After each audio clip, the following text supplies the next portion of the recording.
Diese Serie wird präsentiert von MD Textil, Black Trident, Nextorch, 1MOA, Henel, Ballistol, Schubert, Phantom Leaf, Carinthia, Sidemark, Akku, Sealskins, Recon Company und der Schießbein in Bukovje. Hallo und herzlich willkommen auf Epic Day and Night Sniper mit Rosi, der dritte Teil. Wir machen heute simulierte Long Range bei Tag.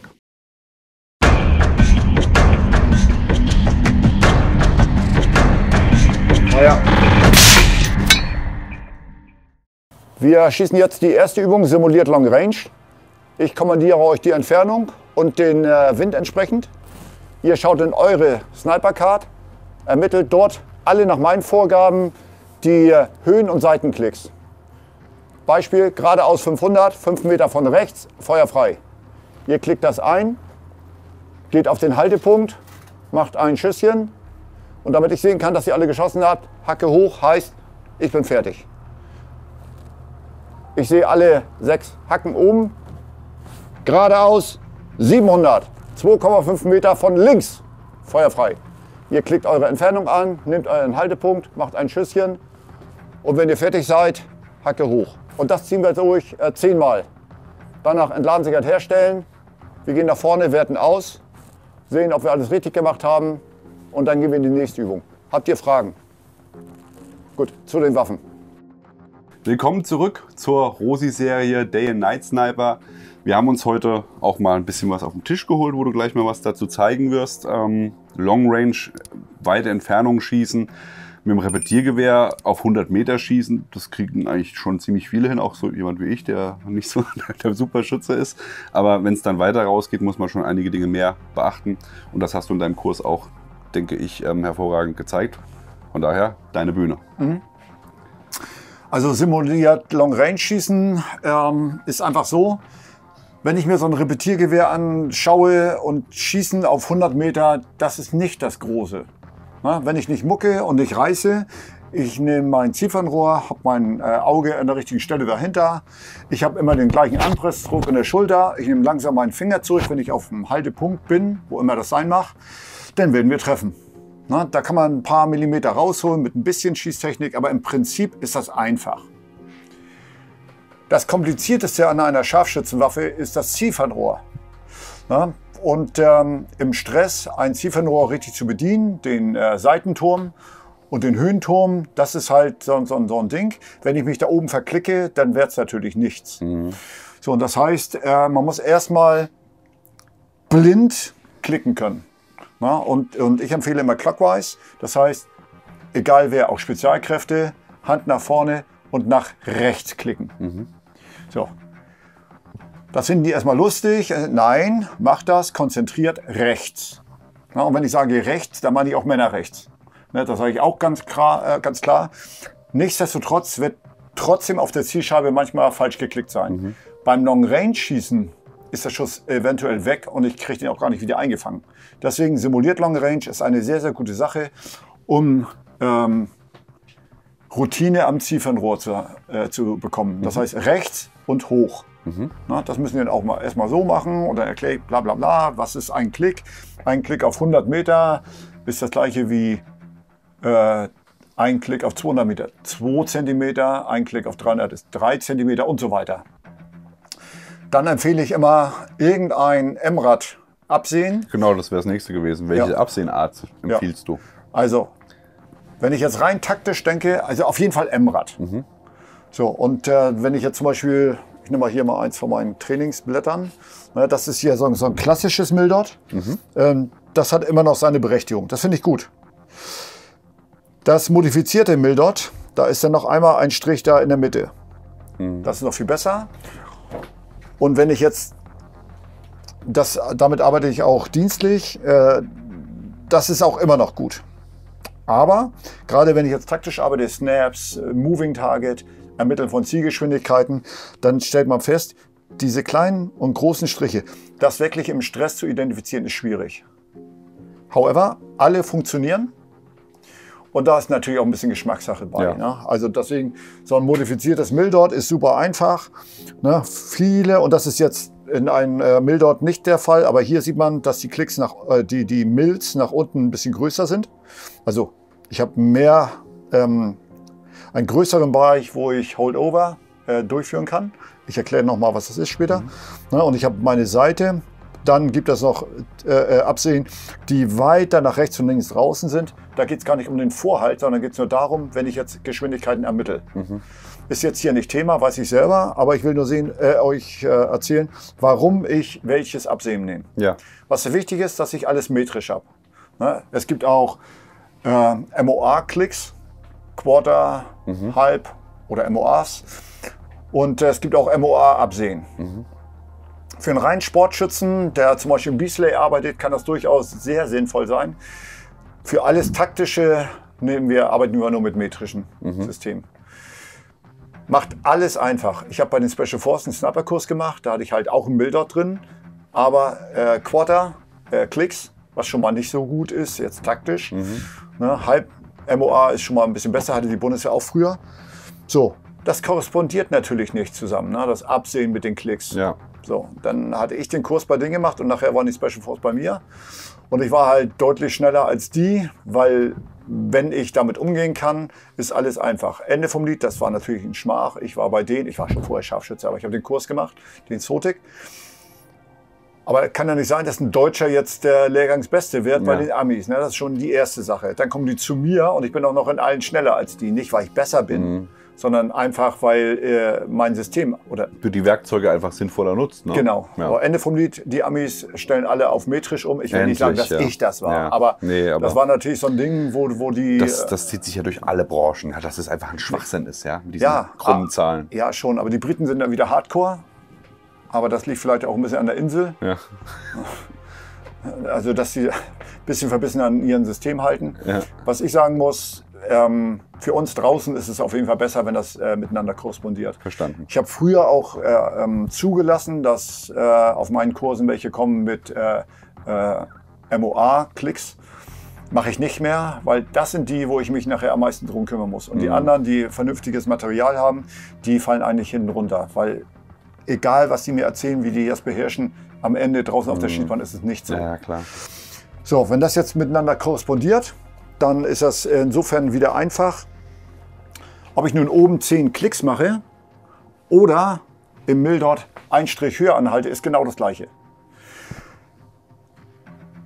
Wenn ich meine G28 Level 1 Training bei der Bundeswehr mache, das ist auch ziemlich etabliert mittlerweile, dann ist das so, dass die jeden Tag mit simuliert Long Range anfangen. Und dann fängt man von leichten zum schweren an. Beispiel, die kriegen alle von mir die gleiche Karte.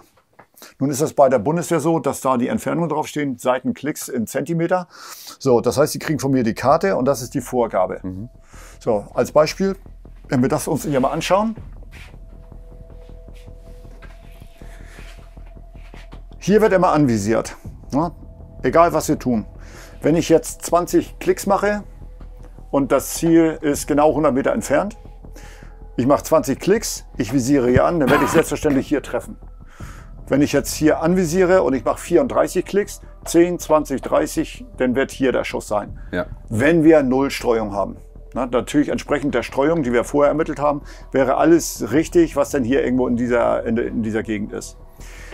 Wenn ich jetzt 10 Klick nach rechts mache, also nehmen wir an, ich mache 10 Klick nach hoch und 10 Klick nach rechts, 10 Klick nach hoch, 10 Klick nach rechts, dann wäre hier der Idealpunkt, wo das Geschoss einschlägt. Je nachdem, welche Waffe ich habe, entsprechend hier in diesem Bereich. Warum mache ich Klicks nach rechts? Weil der Wind von rechts kommt und das Geschoss nach links drückt. Wenn wir also jetzt wirklich Wind hätten, wäre es so, dass das Geschoss nach links gedrückt wird. Hier wäre der Treffer. Wenn ich nicht korrigiere, also mache ich 10 Klick nach rechts, damit ich in den Wind reinschieße. Und dann wäre hier beim normalen im Feld der Treffer. Deswegen simuliert. Nebenbei, diese Zielscheibe von Ritter ist so gebaut, dass das alles exakt 1 cm Bereiche sind. Von hier nach hier sind 10 cm. Das hier ist ein MOA, 3 cm plus diesen Rand. Das heißt, ich verwende das für 1000 andere Sachen neben den simuliert Long Range. Bei der Bundeswehr haben wir die auch eingeführt, nur dass dann hier dieser gleiche Dot hier unten ist genau das gleiche Prinzip. Ich kann aber auch mit so einer Zielscheibe überprüfen, ob mein Milldot überhaupt richtig ist. Ja, und alle sagen, ja, das ist richtig, das ist nicht richtig. Wenn ich jetzt so eine hier, Maus Rache, irgend so ein, was weiß ich, Ziefernrohr von irgendwo kaufe, dann kann das sein, dass sie falsch sind. Um zu wissen, dass das alles wirklich stimmt und ob bei den Vergrößerungen, wenn ich in der ersten Bildebene bin, dass denn das entsprechend groß wird, dann kann ich genau ermitteln, dass hier, nehmen wir an, hier ist das Kreuz Mitte, dann ist hier der erste Dot, zweite Dot, dritte und so entsprechend erste, zweite, dritte, hier der erste, zweite, erste, zweite. Das hier ist 100% nachgerechnet. Wenn wir jetzt Schmidt und Bender nehmen oder Zeiss oder Swarovski, die sind auch alle 100%ig. Also die Deutschen jedenfalls. Naja, Swarovski. Altdeutsch. Auf jeden Fall, wenn man Qualitätsziefernrohre nimmt, dann ist das 100%. Kannst du dir vorstellen, warum das, obwohl das hier richtig ist und das Ziefernrohr, warum die jetzt vielleicht doch nicht übereinstimmen? Woran könnte das liegen? Gute Frage. Also ich habe zum Beispiel mal genau hier den dicken gemacht. Die hatten Ziefernrohr von Schmidt und Bender. Dann habe ich hier meine Zielscheibe mitgenommen und dann hat das nicht gestimmt. Ich sage, das stimmt immer. Schmidt und Bender zu 100%. Da lasse ich überhaupt nichts drauf kommen. Das hat nicht gestimmt. Was war da der Grund? Die Montage? Nö. Eine Chance hast du noch? Oh. Das war eine falsche Entfernung. Kann ich den Rosi anrufen, um die Frage zu klären? Kannst du. Ich bin ein Joker gerade. Ja, Joker. So, angekommen. Da stand auf der Schießbahn 100 Meter. Und das haben die auch über Jahre geglaubt. Aber es war nur 98. Nee, es war 112 Meter. Okay. So, wir alle natürlich Kinnlade gefallen. Das haben wir jetzt durch sowas Kleines rausgekriegt und ich habe das auch nicht hinterfragt. Wenn es da steht, ist das 100 Meter. Ja. Nur wir wussten nicht, wo der Nullpunkt ist. Also deswegen, das war falsch. Über Jahre Verrückt, haben wir so, ja. Völlig irre. Ja, das ist halt so, dadurch, dass ich so viel rumkomme, erlebe ich auch nicht nur so viel gute Sachen, sondern auch sowas hier. Ja. Das ist natürlich eingebrannt, kann man in der nächsten Ausbildung natürlich gleich wieder anbringen. Ja, super. Das ist der eine Grund. Jetzt ist aber das Ziefernrohr wirklich exakt 100 Meter entfernt. Wenn die Scheibe jetzt aber, Beispiel, so steht, so schräg, also nach hinten geneigt, dann wird das natürlich perfekt stimmen und die erscheinen kleiner. Ja. Wenn die in der Höhe exakt stehen, dann kann das sein, dass die ganze Zielscheibe so rum schräg steht. Ja. Also das schräg, kann natürlich nur stimmen, wenn das NATO 0 ist. Also exakt 90 Grad NATO 0 steht, dann wird das stimmen. So, mit diesem Fachwissen und mit den Klicks, die wir nach oben machen, dürfte klar sein, das ganze System wird nur funktionieren, wenn wir die Zielscheibe auch mit der Wasserwaage antackern. Denn wenn das jetzt schräg steht, auch wenn ich korrigiere, wird natürlich durch die Erdanziehungskraft das Geschoss woanders einschlagen. Ja. Wenn nach rechts verkantet, ist er rechts tief. Mehr oder weniger. Wenn ich jetzt die Gurke nehme und ich schieße jetzt nach rechts verkantet, im Extremfall 90 Grad, dann wird der Schuss 10 rechts, 10 tief in etwa sein. Ja. So, und wenn ich jetzt den Winkel verringere, wird man feststellen, natürlich verändert sich da was. Auch wenn ich jetzt verkantet links, rechts, das alles kann man mit so einer einfachen Zielscheibe ermitteln. Wenn das aber ausgerichtet ist mit der Wasserwaage und ich nehme meinen Milldot, dann brauche ich ja nur das Milldot hier nach ausrichten. Ist soweit klar, ne? Ja. Denke ich auch. So, simuliert Long Range heißt, ich gebe in der ersten Übung jeden Schützen, da müssen sie sich dran halten, weil es ja Anfänger sind, so eine Karte. In dieser Karte steht dann drinne 100 Meter, 200, 300, 400, 500 so und so weiter. Dann meine vorgegebenen Klicks 0, 5, 11 und so weiter. Dann steht da Time, das ist Time of Flight. Ich arbeite beim Moving Target immer mit Faustregeln. Also 100 Meter 0,1 Sekunden, 200 Meter 0,25, 300 Meter 0,4 und so weiter. Das sind aber die Original für ein 168 Grain Sierra Matchkin Geschoss. Das ist mal ermittelt. Ja. Völlig unwichtig jetzt in dieser Phase. Dann kommt das nächste. Wind 5 Meter pro Sekunde. Dann original in Zentimeterablagen. Das wurde einfach ermittelt aus dem Ballistikprogramm. Und daneben, und das ist jetzt wieder das Entscheidende, in Klicks. So, dann stehen hier noch den Faktor für Winkelschießen. Na, 300 Meter, den und den Winkel, mal 0,9 irgendwas. Auch jetzt hier unwichtig. Das heißt, ich konzentriere mich jetzt als Schütze, die liegen jetzt alle dort und dann rufe ich dann geradeaus 300, 5 Meter von rechts. 300 heißt 11 Klicks. Ja. 5 Meter von rechts ist 9 Klick nach rechts, weil der Wind ja von rechts kommt. Dann gehe ich hin, in diesem Beispiel, geradeaus 300. Du bist mein Unterstützer. Oh, ich muss Brille aufsetzen. Warte. Wir sind in einem freien Land. Sekunde. So. Ich sehe doch sonst nichts mehr. Heißer Tipp für Brillenträger, mal dir ein Bild dort drauf, dann kannst du leichte Entfernung schätzen. Ja, stimmt. So, 300. Ja. Was möchtest du? 11 Klicks. 11 Klicks. Jetzt Ja. gehe ich hier einfach hin, weiß ja von der Höhe, jetzt gehe ich hin und klicke hier 11 rein. Ja. 11. 5 Meter von rechts. 5 Meter von rechts. Warte mal. 5 Meter, also das ist der Wind jetzt wahrscheinlich, Genau. ne? 9 Klicks. So, jetzt gehe ich hin. 9. Da hast du genau den richtigen Mann, der neben dir hier den Anweiser. Ja, habe ich dich jetzt glaube ich reingehauen. Schusskorrektur nach rechts und nach hoch. Hatte ich ja vorhin schon mal angedeutet. Ja. Ne? Auch Spezialkräfte müssen das mit der Hand so zeigen. So, und dann gehe ich mit dieser Klickeinstellung auf diesen Punkt. Die kriegen dann geradeaus 300. 5 Meter von rechts, Feuer frei. Das heißt, die Waffe ist fertig geladen. Die klicken alles ein. Haltepunkt, Zielmitte und schießen. Jetzt müsste der Treffer sein, hier 11 hoch und 9 rechts, im Idealfall. Und dann geht das nächste, geradeaus, aufpassen, 600. Geradeaus 600. 5 Meter von links, 47 Klicks 47. Ich klicke hier oben 47 ein. und Ich gehe zurück auf 0. 20 Klicks Nach, links. genau, 20 Klick nach links. Dann habe ich ja Feuer frei, die Ja. machen ihr Schüsschen. So, dann müsste der Treffer 10, 20, 30, 40, 47 und 20 links. Müsste hier und dann natürlich entsprechend, je nachdem welche Waffe ich habe, da müsste der nächste Treffer sein. Das mache ich dann 5-mal und dann fange ich wieder von vorne an. Ja, okay. Und wenn wir durch sind, dann, das wird auch in dem Video so sein, dann kann man mal sehen, wie ich das kommandiere. Und am Ende sind dann, je nachdem wie ich das durchführe, müssten dann hier die Treffer sein. Da hatten wir 11, 9. Hier und 47, 10, 20, 30, 40, 45, 47, 20 links. Dann müssten hier, je nachdem wie viele Runden ich schieße, 20 Schuss, könnten hier 4 sein. Und dann passiert manchmal tatsächlich bei allen, dass man hier 3 hat und hier einen auf der Seite. Hat er einmal in die falsche Richtung. Dann hat er einmal in die gedreht. falsche Richtung. Ja. Ne? Und das heißt, die Routine ist noch nicht tief genug drin, als dass man im High-Stress, weil da ist schon Stress, wenn wir alle schießen, wir müssen ja auch noch gut abkrümmen und so weiter und so fort, ne? Dass man da mit der Richtung oder sich mal um 10 Klick vertut, ne? 47, ne? Wenn man jetzt unaufmerksam ist. Ja, es gibt ja auch multiple Klicks, wo man die 10er nur zählt, 10, 20, 30, 40. Und dann zählt man einzeln 47 oder man geht auf 50, 3 zurück. Da habe ich gleich nochmal einen Tipp. Wenn ich damit arbeite dann, und alles richtig mache, dann werden halt hier entsprechend 2er oder auch 4er Gruppen sein. Danach gehe ich dann nach vorne und mit meiner Korrektur und lese dann laut vor. Dann stehen die Krieger hier ganz tapfer neben ihrer Zielscheibe. 11 hoch, 9 rechts. Und dann müssen die den perfekten Treffer anzeigen können.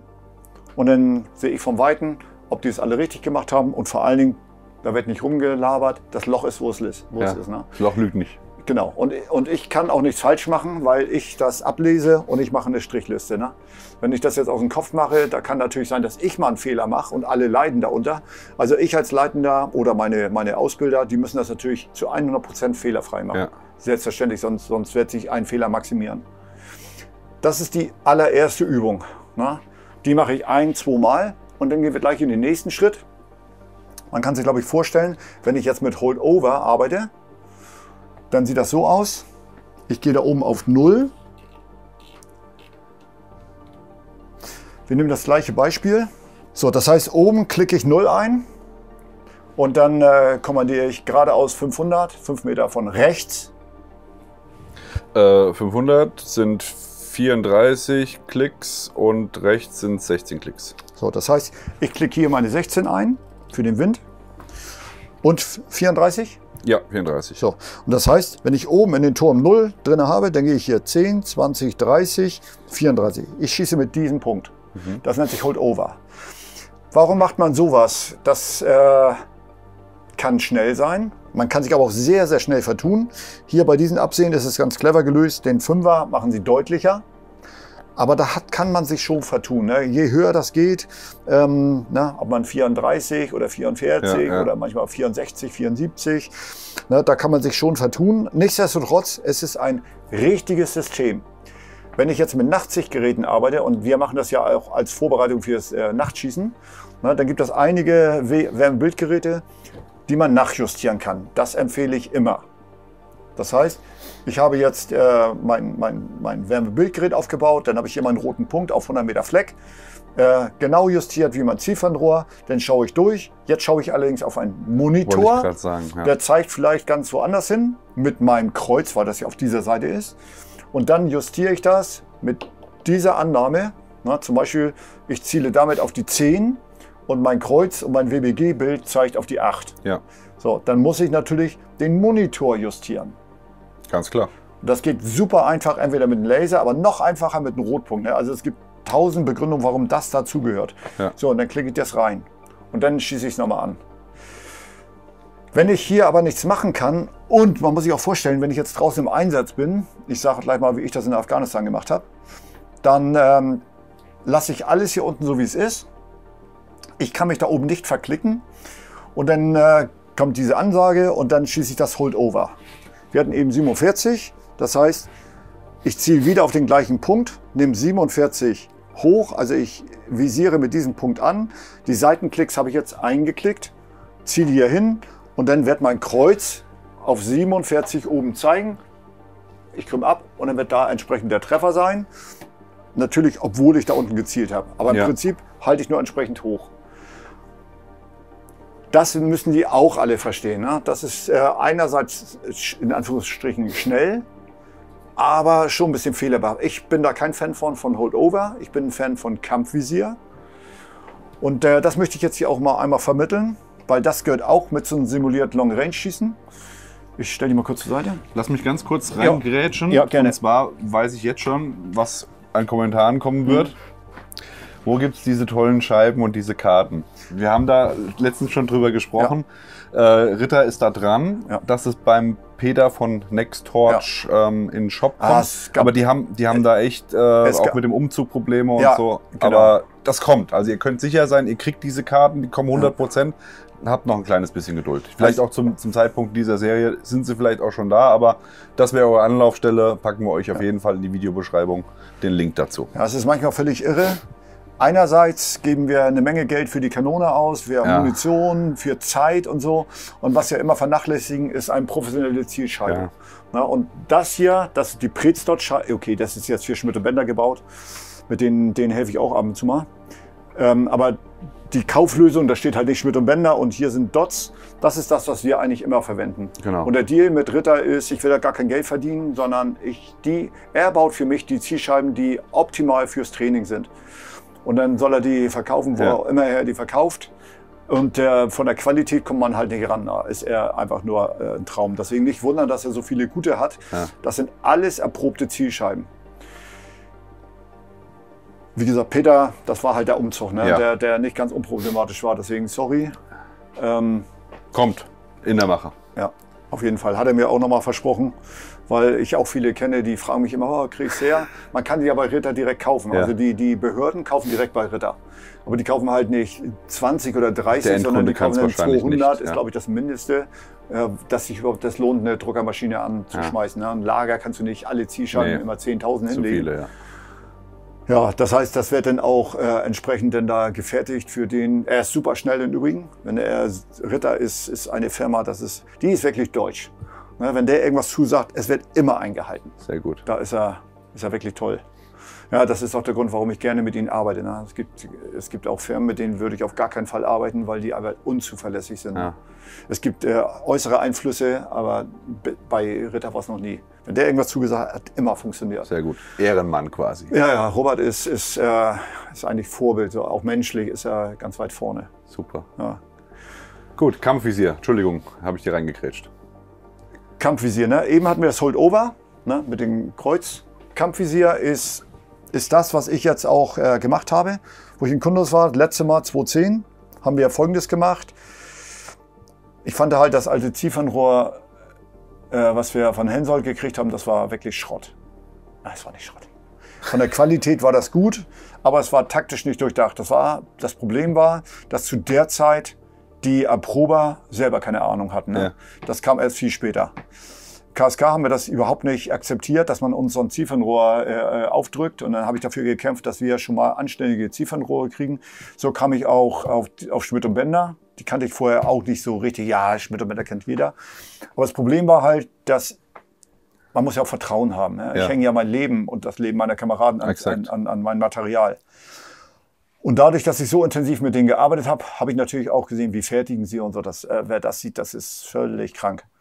Na, da wird alles nochmal gecheckt, 1000-mal gecheckt, damit halt da nichts in die Hose geht. Da kann auch was kaputt gehen. Ne? Ja, jedes Material kann kaputt gehen. Du kannst auch immer ein Montagsmodell kriegen. Das könnte auch passieren, aber es ist eigentlich fast nicht möglich, wenn man sieht, wie die kontrollieren. In meiner ganzen Karriere, seit 96, seit KSK Anfang, habe ich mit Bänder gearbeitet. Ein einziges Mal, und wir reden jetzt von Hunderte von Ziefernrohren, da war einmal eine Schraube falsch. Hier so eine Markenschraube. Guter Satz, ja. Ja, und dann habe ich den angerufen und so und dann wieder typisch deutsch. Was haben die gemacht? Die haben alle Schrauben aus dieser Charge rausgeschmissen, weggeschmissen, neu hingestellt, damit das nie wieder passiert. Das war ein Ding. War für mich ganz interessant, das mal zu sehen, wie sowas live passiert. Aber die sind sich ja auch gewahr, wenn die was schlecht liefern, dann werden wir sterben. Und die sind vom Mindset echt ganz gut. Was hast du denn für eine Vergrößerung hier? Einfach mal so, dass die Leute auch mal einen Eindruck haben. Du hast jetzt hier Kaliber 338. Das ist eine 338 Labro Magnum. Ich habe auch noch eine 300 Damit schießt du bis? Ich schieße nur Nahbereich bis 1000. Und das ist für die Deutschen? Ja, für eine 338. Ja. Das 1000 Meter ist auch weit weg. Ja. Und man kann auch daneben schießen mit der 338. Man muss schon ein bisschen was richtig machen. Aber das ist eine typische Einsatzentfernung für eine 338. Ja. Und ich schieße maximal 1200 damit, weil ich auch nicht so viel Gelegenheit habe. Und das sind aus taktischer Sicht sind das also gute Treffer. Die 300 Windmark schieße ich nur bis 800 und maximal 1000. Und dann ist man auch irgendwann am Ende vom Verstellbereich. Ja. Und eine 308 ist für mich eine 600 Meter Waffe. Wir reden immer vom Einsatz, nicht vom Sport. Sport kann man noch ein bisschen rausholen. Da habe ich auch Probeschüsse und so weiter. Ja. Da habe ich 600 Meter und maximal 800. So kann man das einordnen. Okay. Das ist eine realistische Sache, wenn man den Wind lesen kann. Man kann noch weiter rausgehen. Vom Kaliber kann die ja eine größere Entfernung. Aber wir wissen immer nicht maximal, sondern was ist aus taktischer Sicht noch gut brauchbar, dass man mindestens mit einem zweiten Schuss trifft. Ja. So muss man das sehen. Exakt. Ich schieße zu 99% mit 12-fach. Bei vielen kann ich ja weiter höher gehen. Ja. Ich nehme eine größere und 1000 Meter 12-fach reicht völlig. Das ist ja ein großer Irrglaube bei vielen, dass also ich sehe ja Leute, die brauchen ein 24-fach für 100 Meter, ne? Wo ich sage... Ja, da muss man sehen, für welchen Auftrag. Ne? Wenn das ein Benchrister ist, dann kann das durchaus sein, dass das bei denen Sinn macht. Aber wir müssen immer sehen, was ist ein Kompromiss. Bei mir schießen sie alle 12-fach. Erstmal. Und das Gehirn muss ja auch an Größen gewöhnt werden. Ne? Wenn ich jetzt durchschaue, dass es ganz natürlich wie 100 Meter Entfernung aussieht, die es ganz natürlich nach 300 Meter aussieht. Na, das heißt, wenn ich durchschaue und er gibt mir geradeaus 300 und das Ziel ist ganz, ganz klein, dann weiß ich schon, das ist es nicht. Wenn ich jetzt immer mit der Vergrößerung wechsle, dann sieht es immer gleich aus für mich, ne? Dann kann das immer gleich aussehen. Ne? Ja, also erste Bildebene wechselt das Bild dort entsprechend mit dem Bild. Na, zweite Bildebene ist für Sportschützen natürlich eine tolle Sache. Ganz früher, 96, gab es noch ein paar SEKs, die hatten auch zweite Bildebene. Zweite Bildebene hat ja seine Berechtigung. Wenn ich Sportschütze bin und das nur ein Kreuz, ist ja cool. Dann stelle ich dann auf, 34-fache Größe und das Kreuz ist immer noch so fein. Für uns im Dienst ist das natürlich der Horror. Ja. Ne, weil ich brauche ja meine Daten. Ne? Wie schnell ist ein Ziel, was ist der Wind und. Ne? Eine Korrektur in Mill, das geht natürlich alles viel, viel schwerer. Man könnte jetzt sagen, ja, 6-fach, 12-fach, bla bla bla. Aber das ist alles Quatsch. Im Highstress, Todesangst, ganz, ganz wichtiger Schuss. Dann geht natürlich ein Teil der Gehirnzellen weg. Deswegen, es muss alles stressfähig sein. Ich habe mal gehört, das ist jetzt Hörensagen, ne? Aber einfach, dass wir diesen Mythos auch mal aufklären, dass bei der zweiten Bildebene die größte Vergrößerung und die niedrigste Vergrößerung aber gleich sind. Das heißt, wenn ich das eingeschossen habe mit der größten Vergrößerung und dann auf die niedrigste gehe, sollten die Daten noch stimmen. Gehe ich aber irgendwo in den Zwischenbereich, also wenn wir jetzt sagen, wir haben jetzt ein 4- bis 12-fach, wäre es bei 4 und bei 12 identisch, aber bei 6 wären die Daten falsch. Ist das korrekt oder ist das Bullshit? Nee, Bullshit. Wenn wir dann wirklich von einem Qualitätszielfernrohr sprechen. Also für beides gilt, wenn man auf dem Basislehrgang ist, dann schießt man alle Vergrößerungen durch. Okay. Beispiel, ich nehme jetzt hier diese und dann gehe ich 3-fach, 6-fach, 12-fach zum Beispiel. Ja. Und dann soll sich die Treffpunktlage nicht verändern. Check. Und das sollte man natürlich mit jedem Zielfernrohr machen. Und die meisten, die gucken durch ein Glas durch und sind dann zufrieden, wenn sie irgendwie die 10 treffen. Ja. Das ist natürlich nicht ergiebig für einen Einsatzschützen. Einsatzschütze muss natürlich wissen, stimmt das wirklich? Ja. Denn bei Nacht ist ja was anderes. Eben hatte ich gerade gesagt, ich schieße immer mit 12-fach. Wenn wir in die Dämmerung reinkommen, dann ist 12-fach plötzlich nicht mehr so gut. Ne? Ja. Und dann ist es meistens besser, wenn ich ein bisschen mit der Vergrößerung runtergehe. Wenn ich mit Nachtsichtgeräten arbeite, schaue ich mir ja Pixel an. Thermal. Bitte? Thermal. Nee, beides. Ach, Auch okay. Bildverstärker. Ne? Da schaue ich auch auf eine Mattscheibe. Ja. Und wenn ich jetzt 12-fach sehe, dann sehe ich halt die Waben 12-mal so groß. Mein Gehirn muss aus diesen ganzen Einzelpixeln ein Bild zusammenfügen. Das ist nicht einfach fürs Gehirn. Und dann ist das oftmals viel einfacher, wenn ich irgendwann 6-fach oder 8-fach. Ne? Und dann ist es fürs Gehirn viel einfacher. Man darf ja nicht vergessen, auch Gehirnleistung frisst Energie. Das ist so. Ja, und wenn man viel mit Nachtsichtgeräten arbeitet, dann weiß man auch, irgendwann ist das so anstrengend fürs Gehirn, dass man auch irgendwann Kopfschmerzen kriegt. Ne? Und es ist viel einfacher, dann mit 6- oder 8-fach zu arbeiten, weil das Bild noch einigermaßen natürlich ist. Ja. Deswegen bei Nachtschießen mit kleinerer Vergrößerung, Tag mit 12-fach, das ist ein richtig guter Kompromiss. Und die ganz großen Vergrößerungen, die nutze ich, um ein, in Anführungsstrichen, Behelfsspektiv zu haben. Ne? Das ist eine richtig gute Sache. Da müssen auch nicht alle mit mir da übereinstimmen. Nö, Da habe ich das überhaupt ist dein Set und das ist auch in Ordnung Genau, so. ne, damit Ja. kriege ich die Schützen richtig schnell gut. Und darum geht es ja auch. Ne? Wenn ich jetzt hier 3 Jahre Zeit hätte, aus einem Schützen einen guten Scharfschützen zu machen, dann könnte ich da noch ein bisschen was machen, was ich jetzt mache. Ich kriege in eine kurze Zeit, 6 Wochen zum Beispiel, um aus einem, der noch nie Sniper war, der nur motiviert, geeignet ist, körperlich wie geistig. Und nach 6 Wochen kann ich aus einem normalen Schützen einen Scharfschützen machen. Ich kann auch einen guten Scharfschützen machen. Und für die Anlagen haben, kann ich auch einen sehr guten machen. Na, aber da pendelt sich das ein. Ne? Also wenn einer keine Anlagen hat, aber eigentlich geeignet ist auch nicht jeder in der Lage, lange zu beobachten. Ne? Es gibt hibbelige Menschen, die werden keine Scharfschützen werden können. Ne? Oder wenn man... Ich gebe mal so ein Beispiel. Letztes Mal Afghanistan lag ich in einer Stellung, das war eine Traumstellung. Die beste Stellung, die ich jemals hatte. Und da war leider so ein Ameisenpfad. Mein Kamerad neben mir, der hatte noch Glück, aber bei mir sind die halt einmal durch, hatten dann auch schön hier ein bisschen was, die hatten auch Hunger, haben mich auch ganz schön zerbissen. Vom Mindset kann ich natürlich diese Stellung nicht aufgeben. Ja. Man stelle sich vor, ich würde jetzt diese Stellung aufgeben, nur weil ich Schmerzen habe. Und danach wird einer meiner Kameraden da unten, denen wird irgendwas passieren, obwohl ich ihnen ja als Sniper helfen wirst könnte. dir das nie verzeihen. Niemals.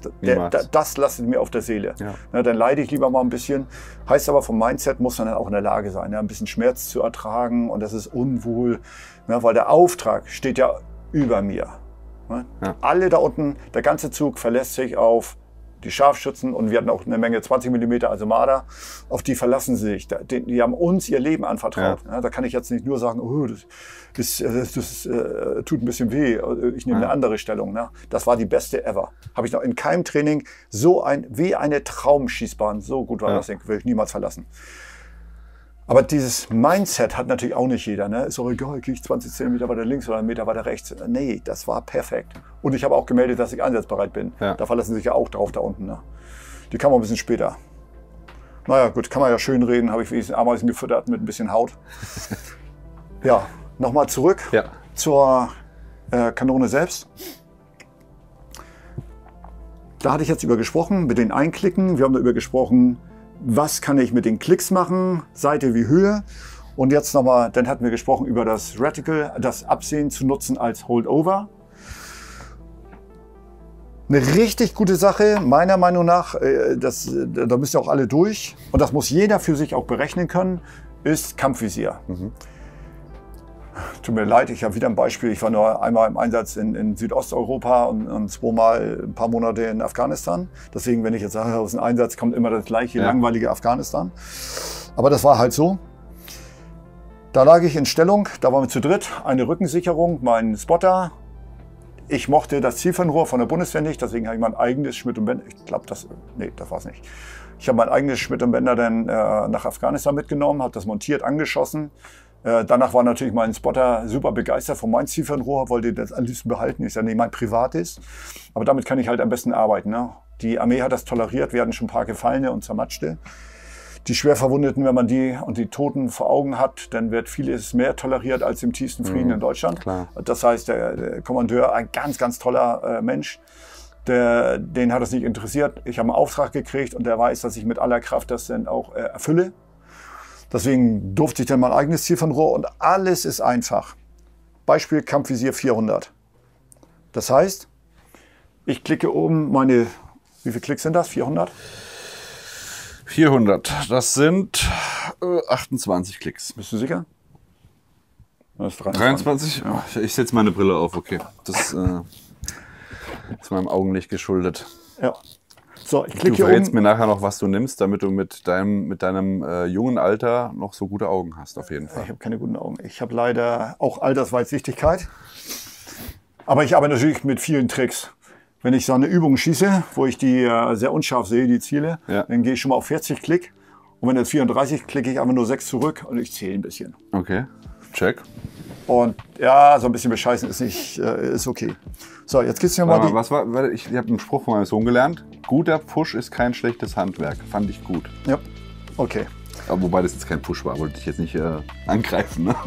Ja. Sehr getrickst. Ja. Gut, 400, ja. 23 Klicks. So, Kampfvisier 400 heißt, ich klicke hier 23 ein. Ja. So, das hast du mir schon gesagt, 23. Wie viel ist 200 Meter? Sind 5. 300 Meter? Sind 11. 500 Meter? Sind 34. Du hast die 11 schon geschrieben, bevor ich sie angesagt habe. Ja. 600 Meter? 47. So, jetzt geht es darum, was ist der Unterschied zwischen 400 und 300? Wie viele Klicks? 12. Habe ich richtig gezählt? Du weißt, dass ich Mathe auch schlecht war, ne? Also nicht nur 12. Mathe und Physik und Scharfschützenwesen. Was Der Unterschied zwischen 400 und 200? Sind 15, 20, 18. Richtig. Der Unterschied zwischen 400 und 500? 11. Das ist einfach. Und der Unterschied zwischen 400 und 600? 20, 25, 24. Gott, klasse. Mit dem Fachwissen, das du jetzt hast, kann man sich leicht vorstellen, wenn ich jetzt arbeite damit, na, ich weiß, was der Unterschied ist, dann klicke ich oben die 400 ein. Ich mache das mal einfacher. Dies kann ich da ablesen. Ich klicke oben die 400 ein, habe ich gerade gemacht. Jetzt habe ich hier mein Mildot oder M-Rad absehen, also irgendwas. Wenn ich jetzt weiß, der Unterschied zwischen 300 und 400, wo muss ich eigentlich anvisieren, wenn ich jetzt auf dichte Entfernung schieße? Das heißt, ist hier die 300 oder ist da die 300?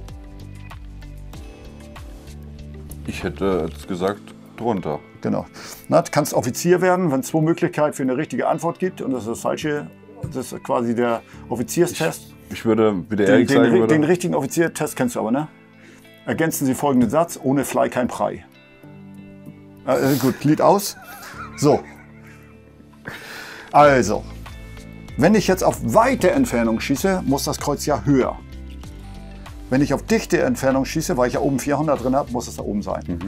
So, nehmen wir an, wir nehmen jetzt 300. Dann muss ich 12 Klicks, ist ja das gleiche wie 1,2 Strich. So, mache ich mal hier einen Dot rein. Da einen Dot. Und hier den nächsten Dot. Und da. Und das muss jeder Teilnehmer von mir nicht nur ausrechnen, sondern aufschreiben. Wir wissen jetzt, das ist 400 Meter. Ja, weil oben habe ich ja 400 eingeklickt, die 23.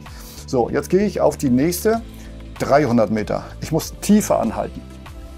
Also, das Kreuz muss da unter sein. Also 11 heißt hier den Punkt. Ist 300 und als Hilfe nochmal 1,1, also 11 oder 1,1 Strich oder Mill, halte ich damit an. Dann gehe ich auf die 200, 18.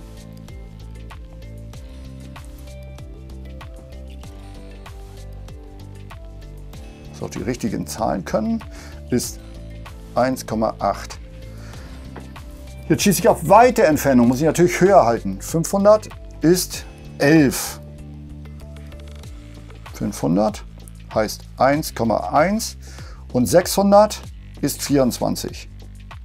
Ne, hier wäre der nächste Dot zum Beispiel, 24, 600. Nur mal dieses Beispiel ist 2,4. Das muss jeder bei mir ausrechnen und dann machen die eine Skizze. Ne, am Anfang haben die dann ihr Zeichenpapier und dann haben die das so klein gemalt und alles völlig im Verhältnis. Am Ende soll das so aussehen wie zum Beispiel jetzt hier bei mir. Also alles vernünftig und dann könnte man sich vorstellen, dass man sowas im Einsatz sich irgendwo hinstellt. Aber wenn man ganz ehrlich ist, ich erzähle gleich was von meinem letzten Einsatz mit dem Kampfvisier, was ich scharf gemacht habe. Na, wenn ich jetzt ganz schnell auf 300 Meter schießen will oder auf 500 Meter, und nehmen wir an, es muss wirklich schnell gehen und stressfähig, dann brauche ich mir nicht viel merken. In diesem Beispiel, wenn ich jetzt statt 1,1 Strich nur mit 1 Strich schieße, was ist mein Fehlschuss in Zentimeter? Sag mal 3 Zentimeter? 3 Zentimeter. Richtig. Na, da sehe ich, du hast es verstanden. Im anderen Beispiel 500 Meter. Wenn ich jetzt statt 1,1 genau mit dem Dot schieße, wie viel ist dann mein Fehlschuss in Zentimeter? Ich sag 5. 5 Zentimeter. Richtig. Na? Das heißt, wenn ich mich da jetzt halt tue und den einfachen Haltepunkt nehme, in beiden Entfernungen, wäre jetzt hier rein mathematisch ein Fehlschuss von 3 cm und da 5. Ne? Weil 0,1 Strich, ein Klick auf 500 Meter ist 5 cm. Also für die Zuschauer, die jetzt schon ein bisschen am Rumsnipen waren, für die ist das jetzt glasklar. Wer sowas noch nie gemacht hat, oh Gott, der Horror. Ja, ich bin die Fraktion, oh Gott. Ja. Aber ich behaupte, wenn ich dich morgen frage, hast du einiges davon noch verstanden. Das ist Und wenn du es bestimmt so. praktisch machst, ne, dann wird das natürlich alles viel einfacher. So, heißt für mich, wenn ich jetzt alleine bin, habe ich hier mein Gerät neben dem Zielfernrohr liegen und jetzt sagst du, sag mal geradeaus, ich mach's selber, geradeaus 600, 5 Meter von rechts. Dann klicke ich als erstes die geradeaus 600, habe ich gesagt? Ja, 600 hast du gesagt. 600 heißt 20 Klick nach rechts. Ja. Ich klicke hier 20 nach rechts. Wenn ich jetzt, das war keine Ahnung, das Nee. ist 20. Nehmen wir an, das ist 20 und dann nehme ich diesen Punkt, visiere mit dem Punkt hier an und treffe entsprechend da oben. Und dann gehe ich alle Entfernungen durch, zwischen 200 und 600 oder 700 kann ich auch nehmen. Ja, hat irgendwann seine Grenzen. Ja, meine Zielscheibe ist ja nur 10, 20, 30, 40, 50, 60 Zentimeter habe ich nur Platz. Und wenn ich jetzt mir das letzte wäre 762, passt Ja. gerade noch auf. Na, und da spitze ich es an. Aber um das zu verstehen, ist natürlich super einfach. Gehe ich nochmal zurück, letzte Aktion in Kundus. Da hatten wir auf der Höhe 92, lag ich mit meinem Spotter. Dann habe ich genau Kampfvisier geschossen. Vor mir 300 war so ein Compound. Wir haben die ganze Nacht dann da gelegen, weil da wollten die eigentlich IDs legen. An den Tag hatten die Glück gehabt, sind sie nicht rausgegangen. Oder die Nacht vielmehr. Dann war eine Kreuzung, war genau auf 400 und dann ging die Straße geradeaus und bog nach links ab. Das war die 500 Meter. So, und für mich mit der 300 Win Mag, da war es natürlich super einfach. Kommt er da raus, kann ich den Schuss machen, kommt er da hinten raus, halte ich einen höher und super easy Treffer. Das Einzige, was ich nicht lesen kann, ist natürlich bei Nacht dann der Wind. Ja. Aber das mache ich einfach nach Gefühl. Ich spüre Wind von rechts, halte ich einfach beim Taliban rechts an und alles wird gut. Ja. Na? Aber damit brauche ich nicht rumklicken. Ne? Es ist ja auch so, der Gegner wartet ja nicht, bis er endlich getroffen wird. Ne? Ja. Also jeder, Meistens nicht. die Stahlziele warten immer auf uns, aber in der Realität ist das so, ich habe Snaps, ganz kurz sichtbar, oder ich habe Mover, das heißt, sie bewegen sich rechts, links, vor, zurück, was auch immer. Aber das Normale ist ein bewegliches Ziel, wie Ja. auch immer. Das gilt für auch Pistolenschießen, oder machen wir nicht gut. Insgesamt, unsere Anlagen sind nicht gut vorbereitet, weder bei der Bundeswehr noch bei der Polizei. Ja. Aber da müssen wir trotzdem hinkommen, ne, wenn wir dann professionell sein wollen. Wenn wir das jetzt hier sehen, dieses Verfahren, jetzt gerade für den Nahbereich 300 bis 500, ist es natürlich ideal. Für die anderen Entfernungen wäre das nicht ganz so einfach, aber dann rede ich mir das wieder schön. Dann schieße ich halt 200 Meter mit 2 Strich, also 1 Strich, 2 Strich, wäre auch noch alles super Treffer. Da wäre 4 cm Unterschied zwischen 1,8 und 2 Strich und hier 2,5, da bin ich auch 6 cm entfernt. Das sind die Sachen, die ich halt, auch wenn ich in der Ruhephase bin, hinter der Kanone, ne, ich komme hoch, zack, Entfernung, das muss ich mir, also der Außenschlaf muss das kommen. Beim Basistraining ist das so, dass wir damit arbeiten mit der Karte und das sind natürlich meine Vorgaben, meine eigenen Vorgaben. Wenn ich jetzt arbeite, alle müssen gleich arbeiten beim simulierten Long Range. Genau das Gleiche mache ich mit meinen Original-Datas. Ja. Und dann wird man irgendwann über ein paar Jahre feststellen, dass sich das eigentlich schon innerhalb der Temperaturen natürlich einigermaßen abgleicht. Aber ich mache das so, vor jedem Einsatz mache ich das hier schnell nochmal, einfach für mich zur Sicherheit. Für Basisdaten kann man sich das ja auch raufzeichnen auf die Waffe mit einem Edding oder sowas. Dann ist man auch schon, hat man auf jeden Fall mehr als nichts. So rum muss man das sagen. Wenn ich also jetzt vom simulierten Long Range in das Long Range Schießen übergehe, dann machen die Krieger das Gleiche, aber mit ihren Originaldaten. Aber beim Training müssen sie sich immer meine Karten halten, weil sonst kann ich nicht helfen. Ja, verstanden. Und die nächste Übung ist, wir klicken wieder ich nehme den Kram weg. Wir klicken wieder die Höhen ein, na, so wie gehabt. Aber die Seiten, na, zum Beispiel, gehen wir mal 600 und 5 Meter von rechts. Das sind 81 Klicks und... Wie viel? 500 haben wir es gesagt, ne? 500 hast du. Ja, ich sage jetzt 500. Gut, 34 Klicks und... Das heißt, oben klicke ich 34 ein. 16 Klicks. Was ist links, rechts? Von rechts. Von rechts, dann nach rechts. rechts. Wind von rechts, Korrektur nach rechts. Ja. So, und jetzt kann man sich, glaube ich, auch vorstellen, wenn der Wind von rechts kommt, dann muss ich halt rechts anvisieren. Und das heißt, ich klicke jetzt ein im Turm. Das heißt, die Höhe habe ich jetzt, 34 und 16 hattest du gesagt, ne? Ja. Also ich nehme jetzt, ich muss nach rechts anhalten, also nehme ich 10, 15, 16. Da nehme ich dann statt Seitenklicks einfach die Windkorrektur mit den Reticle. Und dann trainiert man das durch. Müsste eigentlich das Gleiche kommen.